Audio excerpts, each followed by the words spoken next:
എല്ലാവർക്കും എൻ്റെ വിനീതമായ നമസ്കാരം. ഇപ്പോൾ ഞാൻ നിൽക്കുന്നത് ചെറുതാഴം കോക്കാട്ട് ശ്രീ മുച്ചിലോട്ടുകാവ് ഭഗവതി ക്ഷേത്രത്തിലാണ്. കുലദേവതയായ ശ്രീ മുച്ചിലോട്ട് ഭഗവതിയുടെ പെരുങ്കളിയാട്ടം ഈ ഡിസംബർ 11, 12, 13, 14 തീയതികളിൽ ഇവിടെ നടക്കുകയാണ്. മുച്ചിലോട്ട് ഭഗവതി പെരുങ്കളിയാട്ടത്തിന് തയ്യാറെടുക്കുന്ന ഈ വേളയിൽ ഇവിടെ വരുവാൻ സാധിച്ചത് ഭാഗ്യമെന്ന് കരുതുന്നു. പെരുങ്കളിയാട്ടത്തിന്റെ ഒരുക്കങ്ങളും ആചാരപരമായ ചടങ്ങുകളും എല്ലാവരും ഒരേ മനസ്സോടെ ഉത്സാഹത്തോടെ നടത്തിക്കൊണ്ടിരിക്കുന്ന കാഴ്ച നമുക്കിവിടെ കാണാം. ലക്ഷക്കണക്കിന് ആളുകൾ ഈ പെരുങ്കളിയാട്ടത്തിന് എത്തിച്ചേരുമെന്നാണ് പറഞ്ഞത്.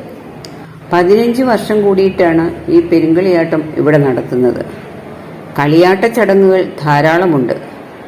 ആദ്യത്തെ ചടങ്ങ് കളിയാട്ടം തീരുമാനിച്ചു കഴിഞ്ഞാൽ പിന്നെ സ്ഥലം ഒരുക്കുന്നത് നിലംപണി ചടങ്ങ് എന്നാണ് ഇതിന് പറയുന്നത്.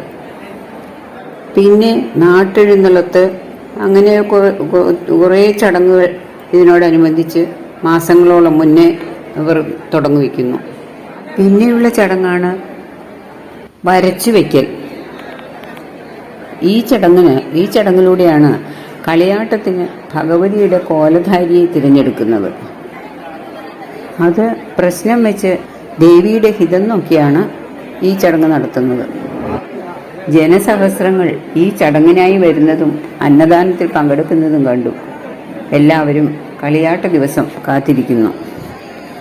കോലധാരിയെ കണ്ടെത്തിക്കഴിഞ്ഞാൽ ആ കോലധാരിക്ക് കളിയാട്ടം കഴിയുന്നതുവരെ താമസിക്കാൻ പ്രത്യേക പുരയും മറ്റുമുണ്ട്. ഓല കെട്ടിമേഞ്ഞ ആ പുരയിലാണ് വ്രതശുദ്ധിയോടെ അദ്ദേഹം താമസിക്കുന്നത്.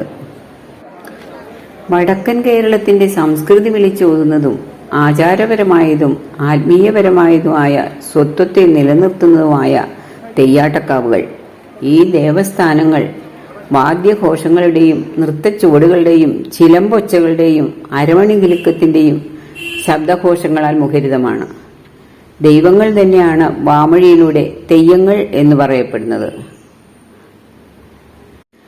ദൈവങ്ങളെ പ്രതിനിധീകരിച്ച് തെയ്യം കെട്ടുന്ന ആളെ പറയുന്നത് കോലധാരി എന്നാണ്. ഇവരിലൂടെ ദൈവാനുഗ്രഹങ്ങൾ ചൊരിഞ്ഞ് നാടിനും നാട്ടാർക്കും എല്ലാം സർവ്വ ഐശ്വര്യങ്ങൾ നൽകുന്നു എന്നാണ് വിശ്വാസം.